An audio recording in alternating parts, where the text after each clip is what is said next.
केस विंचरायला घेतले की हमखास गळतात, पण बघा माझे केस अजिबात गळत नाही. केसांची गळती खूप कमी झालेली आहे. 40 नंतर स्त्रियांमध्ये केस गळायचं प्रमाण खूप वाढतं आणि केस तर वाढतच नाही. पण आजच्या या व्हिडिओमध्ये मी तुमच्यासाठी घेऊन येते असे काही घरगुती उपाय जे मी करते आणि या उपायांमुळे तुमचे केस सॉफ्ट, सिल्की, शायनी होतील. त्यातला रफनेस, ड्रायनेस पूर्णपणे निघून जाईल आणि तुमच्या केसांचं जे टेक्स्चर आहे ते पण सुंदर होईल. तर हा व्हिडिओमध्ये मी जे उपाय दाखवले आहेत ते अतिशय नैसर्गिक आहेत, केमिकल फ्री आहेत आणि यातनं चांगला रिझल्ट तुमच्या केसांना येईल. आणि खरं सांगते, तुम्ही केसांच्या प्रेमात पुन्हा एकदा आपल्या सर्वांचं खूप खूप स्वागत. केस आपले सुंदर, लांबसडक असावेत, ते दाट असावे हे प्रत्येकाला वाटतं, पण स्त्रियांमध्ये खास करून केस गळण्याचं प्रमाण जास्ती असतं. हार्मोनल चेंजेस, शरीरामध्ये कुठल्या तरी विटॅमिन्सची डेफिशियन्सी आणि कामाचा आणि संसाराचा ताण, या सर्व गोष्टींमुळे बरेचदा आपले केस गळतात आणि इच्छा असूनही ते लांब, सडक आणि सुंदर राहत नाहीत.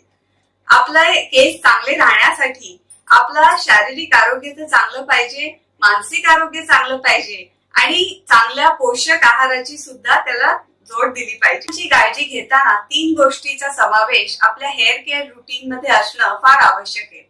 पहिलं म्हणजे चांगलं तेल, दुसरं म्हणजे चांगला हेअर मास्क आणि तिसरं म्हणजे चांगलं हेअर सिरम.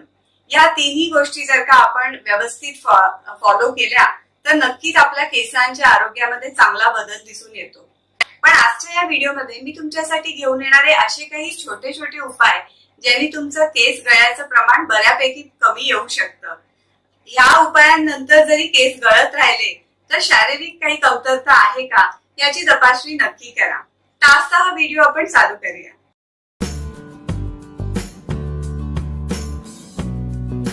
सर्वात पहिले आपल्याला घ्यायचं आहे थोडंसं खोबऱ्याचं तेल. त्याच्यात घालायचं आहे थोडंसं ऑलिव्ह ऑइल आणि डॅन्ड्रफचा प्रॉब्लेम असेल तर लिंबू सुद्धा पिऊ शकता. हे दोन्ही तेलं आपल्याला डबल बॉइलिंग प्रोसेसनी थोडंसं कोमट करून घ्यायचे आहेत. आणि या तेलांची खासियत अशी आहे की या दोन्ही तेलांमध्ये भरपूर प्रमाणात स्निग्धता असते, त्यामुळे केसांचा डलनेस, ड्रायनेस सगळा निघून जातो. केसांच्या मुळांना छान पोषण मिळतं, केस चमकदार होतात आणि ऑलिव्ह ऑइलमुळे केसांची ग्रोथ सुद्धा चांगली होते. 40 नंतर खूपशा स्त्रियांमध्ये केस वाढायचं प्रमाण कमी होतं, केस जास्ती गळतात. तर या सगळ्या ह्याच्यासाठी प्रॉब्लेमसाठी हे दोन्ही तेलं मिळून खूप सुंदररित्या काम करतात. त्यांना छानपैकी मसाज करायचा आहे. सगळं जे रक्ताभिसरण आहे ते चांगलं झालं तर केस नक्कीच छान आणि सुंदर वाढतात. आणि तुम्ही हेअर मसाजर सुद्धा जे Amazonवर मिळतं ते वापरू शकता, त्यांनी पण मसाज करू शकता. मध्ये सर्वात महत्त्वाची स्टेप म्हणजे जी आपण सगळेजण त्याचा